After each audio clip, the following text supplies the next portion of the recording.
అండి. సో చూస్తూ ఉన్నారు కదా, ఈరోజు వచ్చేసి మార్కెట్కి మనకు 215 బస్తాలు మార్కెట్కి వస్తే ఏసీ శాంపిల్స్. అందులో మనకు ప్రస్తుతానికని కాదు, ఈరోజు మార్కెట్లో మనకు 150 బస్తాల వరకే సేల్ అనేది అవ్వడం జరిగింది. 21,600 గండాపాట చేసినా కానీ మనకు పూర్తి స్థాయిలో ఈ కొనుగోలు అనేది లేదండి. ఎందుకంటే మనకు మీడియం క్వాలిటీస్ కావచ్చు, మీడియం కింద ఉన్న క్వాలిటీస్ కావచ్చు, మనకు ఏసీలో 18,000 దొరుకుతాయి, నాన్ ఏసీలో వచ్చేసి మనకు 10 నుంచి 12,000 మధ్యలో అయితే దొరికిపోతున్నాయి. కాబట్టి ఖరీదారులు పెద్దగా ఏసీల మీద ఇంట్రెస్ట్ అనేది చూపించడం లేదు.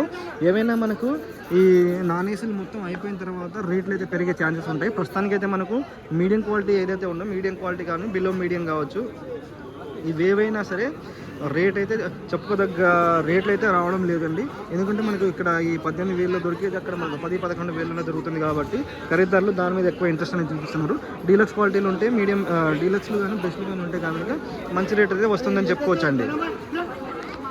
సో ఈరోజు మీరు మార్కెట్లో చూసుకోవచ్చు, మనకు మొత్తం బస్తాలు అనేవి సేల్ అవ్వట్లేదు. కొన్ని బస్తాలే మనకు సేల్ అయిపోయాయి, కుట్టేసారు, రిటర్న్ వెళ్ళిపోతున్నాయి. మనకు చూసుకోవచ్చండి. ఇలా గర్భాలు పోయిన మిర్చి కూడా వస్తుంది మనకు.